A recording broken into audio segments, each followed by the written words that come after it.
I felt tears running down my face mixed with my blood as I fell to the ground. It was dark and Deacon couldn't see anything. He told me I was a wimp for crying. Then I passed out. Okay? When I was in the hospital...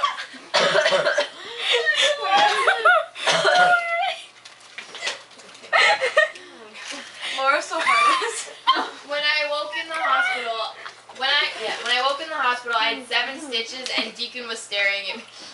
I couldn't understand why he seemed too scared to speak. Finally, he told me he was sorry.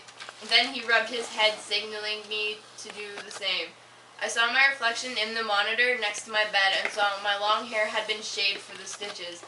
I couldn't help but cup my face with my hands and sob. Then I felt Deacon pull my hands away. I tried to resist. I never liked it when people saw me as weak. He had a good grip on my hands when he held them at my side, and then he leaned in and gave me my first real on-the-lips kiss. Lauren starts laughing again.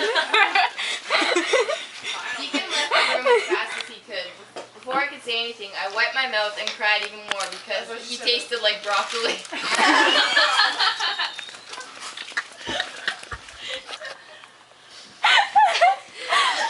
So she cried even more because of that. I wiped my mouth and cried even more because he tasted like broccoli.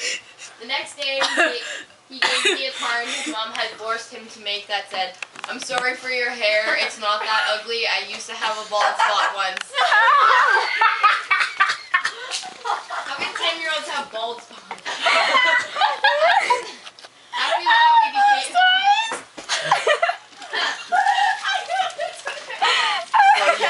I can't even look at Laura right now. Okay. I'm crying!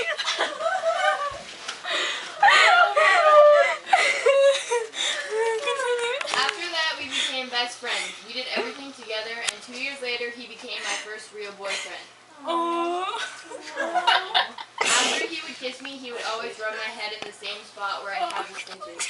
That's great. 3 years later, Deacon was diagnosed. Oh wow, this gets sad. 3 years later, Deacon was diagnosed with brain cancer. As the cancer spread, he forgot more and How more. did that? What is this?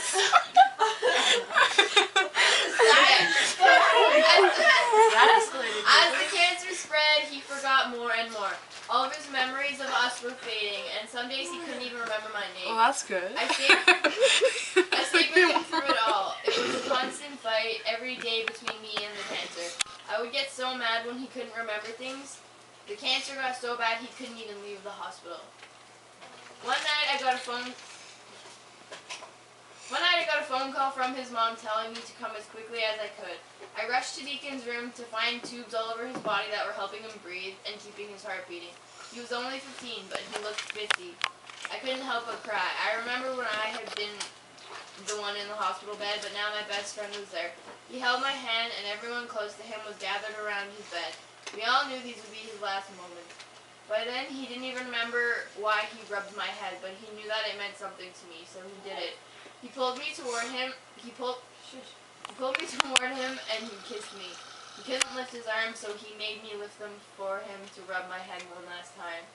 He said few words to everyone, and then he fell into a coma.